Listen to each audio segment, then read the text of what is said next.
t'invite à rester jusqu'à la fin de cette vidéo. C'est parti. Bienvenue à toi dans cette nouvelle vidéo pour celui ou celle qui me découvre pour la toute première fois. Je suis Joël Sier. Sur cette chaîne, je te partage tout ce qui est astuces liées à la gestion financière, tout ce qui est astuces liées à la gestion de la comptabilité. Alors, si ce sont des thématiques qui t'intéressent, je t'invite dans un premier temps à t'abonner à cette chaîne et ensuite activer la cloche de notification afin de ne rien manquer nos prochaines publications. Alors, sans plus tarder, aujourd'hui, la thématique que nous allons aborder, ça sera la caisse, la gestion de la caisse. Alors, on ne peut pas avoir une gestion optimale de la caisse sans avoir des processus. Le constat qui est fait sur le terrain avec les PME ou les très petites entreprises, c'est que ce sont des entreprises où les processus n'existent quasiment pas. Ou parfois, lorsque ces processus existent, ces processus-là sont très souvent négligés et ne sont pas mis en pratique. C'est pourquoi vous allez voir dans une entreprise où un chef d'entreprise peut se lever, venir demander à ce que le comptable ou la personne qui tient la caisse lui donner de l'argent et qu'il aille faire une dépense dont on ignore la finalité de cette dépense. Alors, dans cette vidéo, nous allons d'abord voir qu'est-ce que c'est qu'une caisse.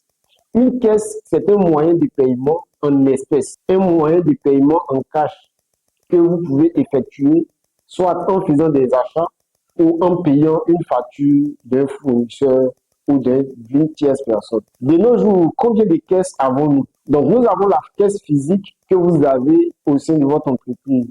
Cette caisse physique-là, c'est ce que vous pouvez toucher.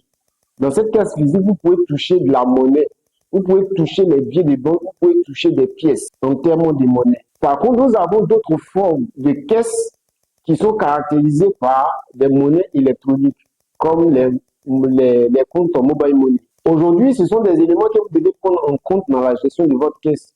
Et en ce qui concerne les comptables, c'est très important qu'ils mettent cela dans leur pratique, en sachant que lorsque vous faites une transaction ou si vous avez un compte mobile money au nom de l'entreprise, ce compte-là est utilisé comme étant la caisse. Alors, pour mieux gérer la caisse, quelles sont les pratiques qu'il faut avoir?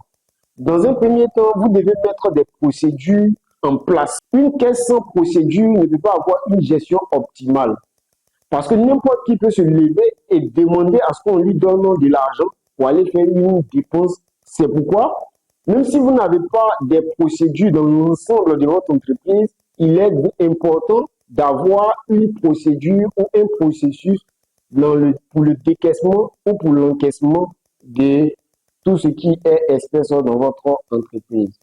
Donc, que vous soyez un commerçant, que vous soyez déjà constitué en tant qu'entreprise, même si c'est vous-même le chef d'entreprise qui détenez la caisse, il est important d'avoir des processus ou bien une procédure de décaissement ou d'encaissement au niveau de votre caisse. Alors, qu'est-ce que cela impliquerait? Cela va éviter au gestionnaire de la caisse de confondre la caisse avec sa propre poche. Au cas où la caisse est détenue par le chef d'entreprise ou par la personne même qui est le commerçant. Lorsqu'il n'y a pas de processus de caisse, vous pouvez avoir des fuites de trésorerie dans votre entreprise. Donc ça, c'est l'un des premiers éléments qu'il faut avoir en termes de gestion de caisse. Le deuxième élément, si vous voulez tenir votre caisse de façon optimale, surtout lorsque vous vous retrouvez dans une entreprise où le gestionnaire de la caisse est différent du responsable de l'entreprise, il faut avoir une personne qui tient la caisse qui est différente de cette personne même qui saisit les opérations de caisse à la comptabilité. Il est très important de dissocier ces deux éléments afin que lorsque vous faites votre inventaire de caisse, pour rapprocher, cela va vous permettre de donner la fiabilité des opérations que vous avez réalisées à un moment donné. Donc, lorsque c'est la même personne qui tient la caisse, qui saisit des opérations dans votre logiciel comptable, le problème, c'est que vous êtes exposé aux situations de fraude, aux situations de détournement des fonds qui peuvent survenir dans votre entreprise. C'est pourquoi il est important d'avoir deux personnes différentes qui font ces deux opérations. OK. Il peut arriver que vous n'ayez pas tout le personnel qui peut faire ces tâches. Donc, vous êtes obligé d'utiliser la même personne qui tient la caisse à saisir aussi les opérations comptables. Ce n'est pas grave. Mais il y a un élément très important, un élément crucial que beaucoup négligent et que je vois beaucoup très petites entreprises ou bien chez des commerçants. Ils gèrent la caisse tout au long de l'année sans toutefois faire des arrêtés de caisse. L'élément le plus important dans la gestion de caisse, c'est que chaque jour, la personne qui tient la caisse doit pouvoir faire ses arrêtés de caisse avant d'entrer à la maison.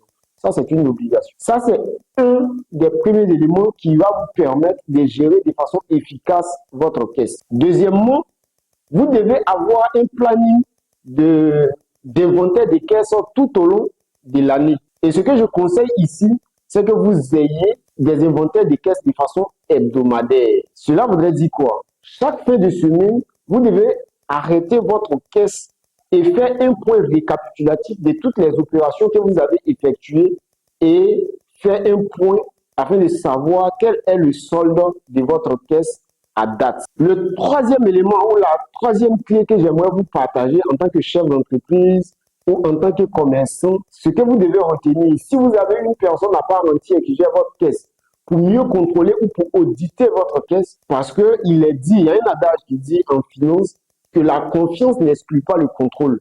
Donc, quelle que soit la confiance que vous avez vis-à-vis de votre employé, il est très important de mettre des mécanismes sur place qui peuvent vous permettre de garantir les données ou de garantir la fiabilité des données que la personne qui détient la caisse vous communique. C'est pourquoi, lorsque vous avez une personne qui tient la caisse, vous devez faire des inventaires inopinés.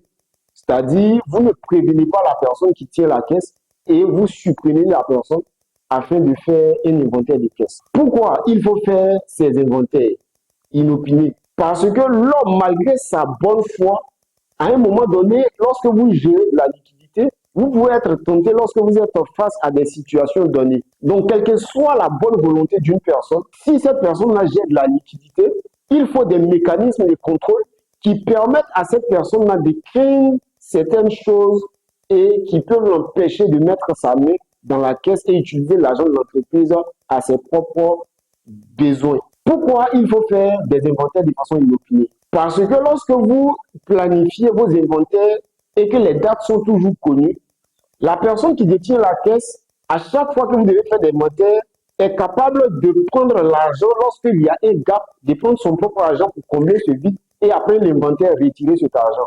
Donc en réalité, cet argent ne va jamais servir votre entreprise ou votre activité. Voilà pourquoi il est important de faire l'inventaire des caisses. Alors, il y a certaines habitudes dont je vais parler dans cette vidéo qui pourront aider les chefs d'entreprise, qui pourront aussi aider tous ceux qui aspirent à devenir entrepreneurs ou qui pourront aider les comptables. Pour les petites entreprises, très souvent, vous êtes confrontés à une situation de liquidité. Donc, très souvent, c'est l'entrepreneur ou c'est le chef d'entreprise lui-même qui prend l'argent de sa poche pour injecter dans la caisse. Et je rencontre souvent avec mes élèves qui sont préoccupés par cette situation parce qu'ils ne savent pas comment comptabiliser ces opérations. C'est pourquoi je vous ai dit qu'il est important de mettre en place une procédure ou des processus qui permettent de faire entrer de l'argent dans la caisse ou qui permettent de faire des encaissements, qui permettent de faire des décaissements.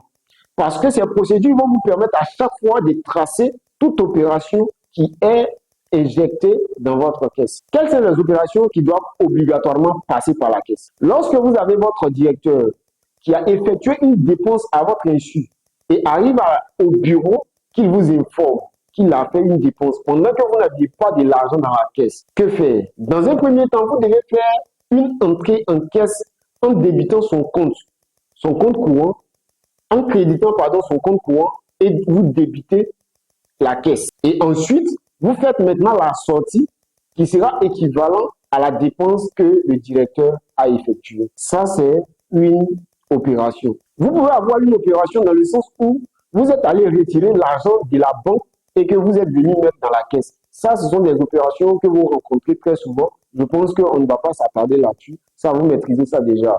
Lorsque vous arrivez, vous allez utiliser le compte 585 au crédit et puis vous allez débiter le compte de la caisse.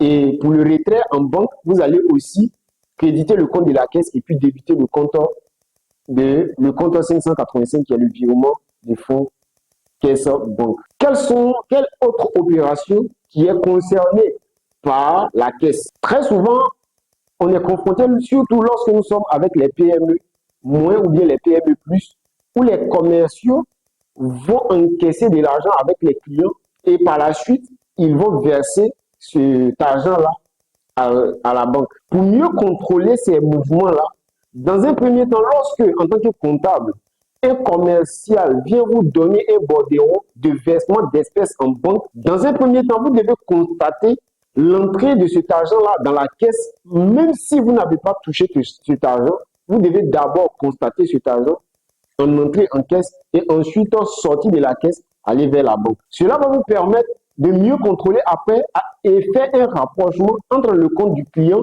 et l'argent qui est passé dans la main du commercial. Parce qu'il faut faire très attention.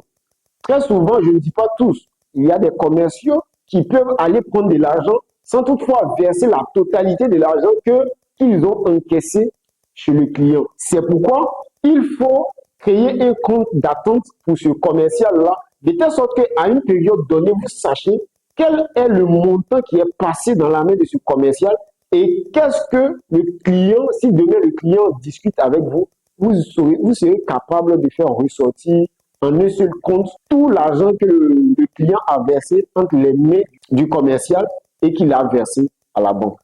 Donc, il doit avoir une cohérence entre l'argent qui est versé à la banque, l'argent qui est reçu entre les mains, c'est-à-dire qui est passé dans le compte du commercial et aussi l'argent qui provient du client. Voilà un peu des cas qui peuvent arriver au niveau de la gestion de votre caisse. Si vous avez d'autres préoccupations liées à la gestion de la caisse, n'hésitez pas à nous écrire en commentaire. Nous allons faire une autre vidéo afin de vous partager des astuces d'une bonne gestion de la caisse. Alors, comme je vous l'ai dit, il est très important de mettre des procédures en place et en tant que directeur ou en tant que premier responsable, de ne pas enfreindre aux procédures que vous mettez en place. Et un rappel aussi au comptable, lorsque un directeur effectue une dépense sans suivre la procédure, vous devez faire un rattrapage de procédure. Cela voudrait dire quoi? Lorsque le directeur vient et qu'il vous tend un reçu et vous demande d'enregistrer ce reçu-là, vous devez, si dans votre procédure, il devait d'abord faire une demande d'approvisionnement ou bien une demande de décaissement, vous devez remplir cette fiche de demande de décaissement. Ensuite, vous allez maintenant faire la dépense et puis vous archivez votre document. Une autre chose que j'aimerais signifier dans cette vidéo, lorsque un directeur demande de l'argent dans la caisse, comme je l'ai dit, généralement dans les PME ou bien dans les TPE, dans les très petites entreprises, c'est le directeur qui gère toutes ces choses. Donc, très souvent, il injecte de l'argent. Donc, à un moment donné, lorsqu'il y a de l'entrée d'argent, il vient demander au comptable de lui donner un peu d'argent. Il peut lui demander 50 000, 60 000, ainsi de suite. Parfois, il n'explique même pas clairement la raison pour laquelle il prend cet argent. C'est pourquoi il est important de mettre tout ce qu'il donne pour approvisionner la caisse, de mettre ça sur son compte courant, de telle sorte que le jour qu'il vient, lorsque vous avez l'argent, suffisamment d'argent dans votre caisse, et qu'il demande à ce que vous lui donnez de l'argent, automatiquement, vous faites un remboursement sur son compte courant associé. Malheureusement, certains chefs d'entreprise ou certains entrepreneurs ne comprennent pas cela. Parfois même, ils demandent à ce que on ne lui rembourse pas ce qu'il fait comme dépense. Généralement, il vient avec les reçus et il demande à ce que le comptable ne comptabilise pas ses opérations sur son compte. C'est très grave. Lorsque vous effectuez une opération pour votre entreprise, toujours mettez en esprit que l'entreprise est une personne morale et vous êtes une autre personne. Donc, vous devez dissocier votre personne à la personne de l'entreprise. Donc, s'il y a une action ou bien un acte que vous posez vis-à-vis de votre entreprise, cette action-là doit être tracée de façon comptable. Je vous remercie d'avoir regardé cette vidéo jusqu'ici. Si elle vous a plu, n'hésitez pas à la partager, n'hésitez pas à la liker et à me laisser un commentaire pour ce que vous voulez savoir afin que nous puissions aller de l'avant. Si vous avez d'autres choses que vous pouvez nous suggérer à partir de cette vidéo, n'hésitez pas. Je vous aime et on se dit à très bientôt pour une nouvelle vidéo. Ciao.